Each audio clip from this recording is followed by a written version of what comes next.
Eden Christ చర్చ్కి welcome. ఈరోజు అయితే ఆరాధనలోకి వెళ్ళడానికి ముందు ఒక చిన్న పాట పాడుకొని ఆరాధనలోకి వెళ్దాం. మనం ఒక పాట పాడుకుందాం. Song number 170. పరమా జీవము నాకు నీవా, పరమా జీవము నాకు నీవా, తిరిగి లేచెను నాతో నుండా, నిరంతరము నన్ను నడిపించెను, మరణల పాచి ఎసుకొని పోవును.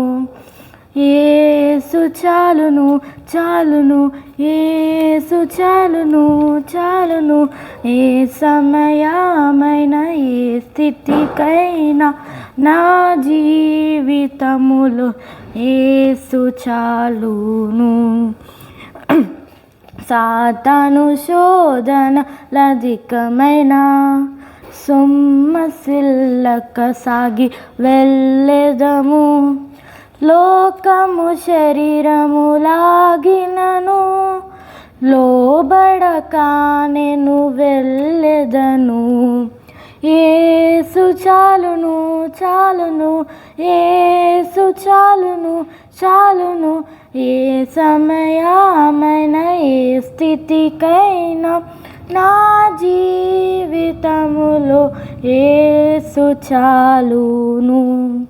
పచ్చిక బయలలో పరుండ చేయున్, శాంతి జలము చెంత నడిపించును, అనిశము ప్రాణము తృప్తిపరుచున్, మరణలోయలో నేను కాపాడును.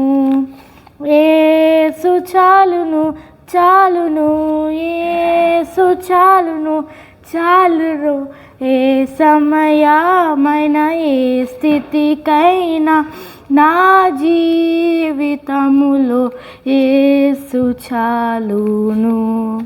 నరులెల్లరూ నన్ను విడచినను, శరీరము కుల్లి కృషించినను, హరించినను నా ఐశ్వర్యము, విరోధి వలె నన్ను నడిపించుము.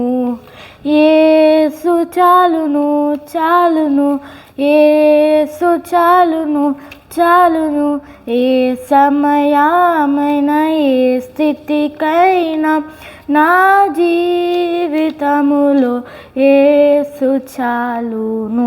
Thank you. ప్రియ దేవుని సంగమా,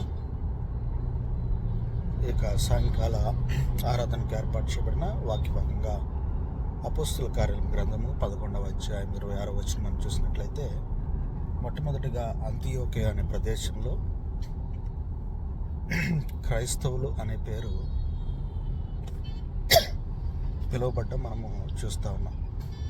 పౌలు గారు అలాగే బర్నబాస్ గారు అక్కడ దేవుని యొక్క సువార్తను ప్రకటిస్తూ ఉన్నప్పుడు ఆ యొక్క సువార్తకు ప్రభావితులైన అనేక మంది క్రీస్తు పోలిన జీవితాన్ని వారు జీవించిన విధానాన్ని బట్టి వారు క్రైస్తవులు అని ఇతరుల చేత పిలువబడేవారు. క్రీస్తు పోలిన జీవితము అంటే ప్రభువైన యేసుక్రీస్తు వారి లోకానికి వచ్చి ఎన్నో శ్రమలను అనుభవించి మరి తన యొక్క జనాంగము చేతే హత్య చేయబడిన విధానం, శిలువకు అప్పగించబడిన విధానాన్ని బట్టి క్రైస్తవులు కూడా వారి యొక్క జీవితంలో అనేకమైన శ్రమలను పొందుతూ, అనేకమైన అవమానాలను పొందుతూ, ఏది ఏమైనప్పటికీ దేవుని యొక్క సువార్తను అనేక మందికి తెలియజేయాలనే ఒక మరి ఆలోచనతో ముందుకు సాగుతూ ఉన్న విధానాన్ని బట్టి ఆ యొక్క దినాల్లో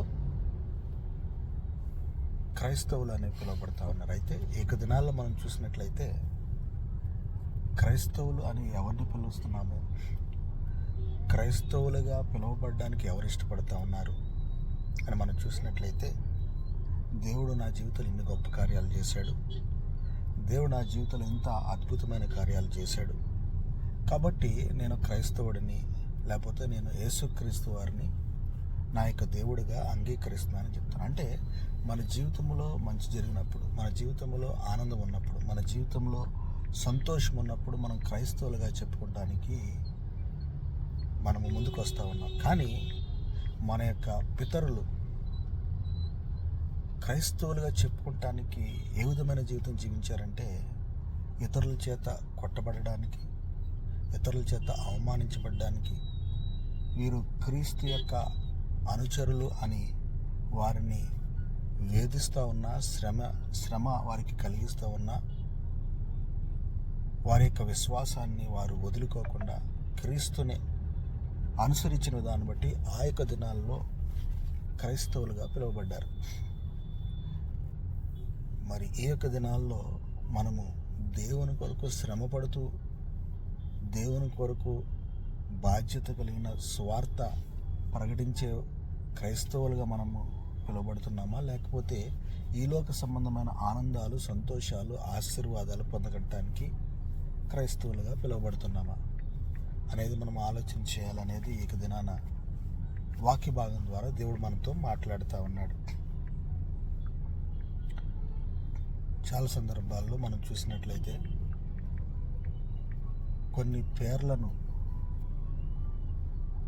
కార్పొరేట్ సంస్థలు దక్కించుకోవటానికి కొన్ని కోట్ల రూపాయలు ఖర్చు పెడతా ఉంటాయి. ఎందుకంటే ఆ యొక్క పేరుకి అంత విలువ ఉంటుంది కాబట్టి, ఒక బ్రాండ్కి అంత విలువ ఉంటుంది కాబట్టి, దానికి గుడ్ విల్గా ఒక వాల్యూ వారు ఏర్పరుస్తారు కాబట్టి, ఆ యొక్క గుడ్ విల్ అమౌంట్ని వారు ఇచ్చి ఆ యొక్క బ్రాండ్ని సొంతం చేసుకుంటారు. ఎందుకంటే దాని యొక్క విలువ అలాంటిది. ఈ సమయంలో మన యొక్క క్రైస్తవ జీవితము, లేకపోతే క్రైస్తవుడు అనే పేరు యొక్క విలువ మనకు తెలుస్తూ ఉన్నదా లేదా? క్రైస్తవుల యొక్క జీవితము విలువైన జీవితంగా ఉన్నదా, లేకపోతే ఈలోక సంబంధమైన ఆనందాల కోసం, తాత్కాలికమైన సుఖాల కోసం ఒక మోసపూరితమైన క్రైస్తవ జీవితం మనం జీవిస్తున్నాం అనేది మనం ఆలోచన చేయాలనేది వాక్య భాగం ద్వారా దేవుడు చెప్తా ఉన్నాడు. కాబట్టి దేవుని కొరకు బాధ్యత కలిగిన వారమే. ఆ యొక్క బాధ్యతలో ఎన్ని శ్రమలు వచ్చినా, ఎన్ని బాధలు వచ్చినా, మనము ఆ యొక్క క్రైస్తవుడు అనే పేరు నుంచి దూరం జరగకుండా ముందుకు కొనసాగాలని ఇక వాక్యం ద్వారా దేవుడు చెప్తా ఉన్నాడు. ఇక చిన్న వాక్యాన్ని దేవుడు ఆశీర్వదించి, దీవించి, కాచి, కాపాడను గాక. ఆమేన్. చిన్న ప్రార్థన చేసుకుందాం. మహోన్నతుడైన మా దేవ, కృపగల మా తండ్రి, బాధ్యత కలిగిన క్రైస్తవ జీవితం మేము జీవించాలని మీరు మాకు సాయం దయచేయండి. ఇక సాయంకాల సమయంలో ఇక లైవ్లో వీక్షిస్తున్న ప్రతి ఒక్క బిడ్డను మీరు జ్ఞాపకం చేసుకుని ఆశీర్వదించవలసిందిగా వినయంతో బ్రతిమలాడి అడిగి వేడుకొంచున్నాము తండ్రి. ఆమేన్. అందరికి వందనాలండి. ఇప్పుడు ఎండింగ్ ప్రేయర్ చేసుకొని ఆరాధన ముగించుదాం. ఏసీఆ నేనంతా మాకు ఎలాంటి అపాయం జరగకుండా చూస్తున్నాను. థ్యాంక్ యూ ఏసీఆ. ఈరోజు పొద్దున్న నుంచి సాయంత్రం వరకు, సాయంత్రం నుంచి నైట్ వరకు మాకు ఎలాంటి అపాయం జరగకుండా చూస్తున్నాను. థ్యాంక్ యూ ఏసీఆ. మమ్మీ డాడీ వాళ్ళు పట్లూరుకి వెళ్తున్నప్పుడు, పట్లూరులో ఉండేటప్పుడు కార్ ప్రయాణంలో మమ్మీ డాడీ వాళ్ళకి ఎలాంటి అపాయం జరగకుండా చూడండి ఏసీఆ. సురక్షితంగా ఇంటికి చేర్చేలాగా చూడండి ఏసీఆ. మళ్ళీ నేను ఖుషి ఇంట్లో ఉండేటప్పుడు, చదువుకుంటున్నప్పుడు, ఆడుకుంటున్నప్పుడు, మా పనులు మేము చేసుకుంటున్నప్పుడు మాకు ఎలాంటి అపాయం జరగకుండా చూస్తున్నాను. థ్యాంక్ యూ ఏసీఆ. మళ్ళీ మాకు ఎలాంటి అపాయం జరగకుండా చేస్తున్నా. Thank you sir. లైవ్ చేసినప్పుడు మాతో పాటు అనురుద్ధాన్ని ఉండేటప్పుడు అనురుద్ధాన్ని మళ్ళీ సురక్షితంగా ఇంటికి చేర్చండి ఏసయ్య. సురక్షితంగా ఇంటికి చేర్చండి ఏసయ్య. మళ్ళీ రేపు పొద్దున్నే లెగ్స్ మీ సన్నానికి వచ్చి మిమ్మల్ని ఆరాధించేలాగా చూడండి ఏసయ్య. ఆమేన్. ఈరోజు ఆరాధన ఇంటర్వ్యూ ముగించబడి ఉంది. Thank you.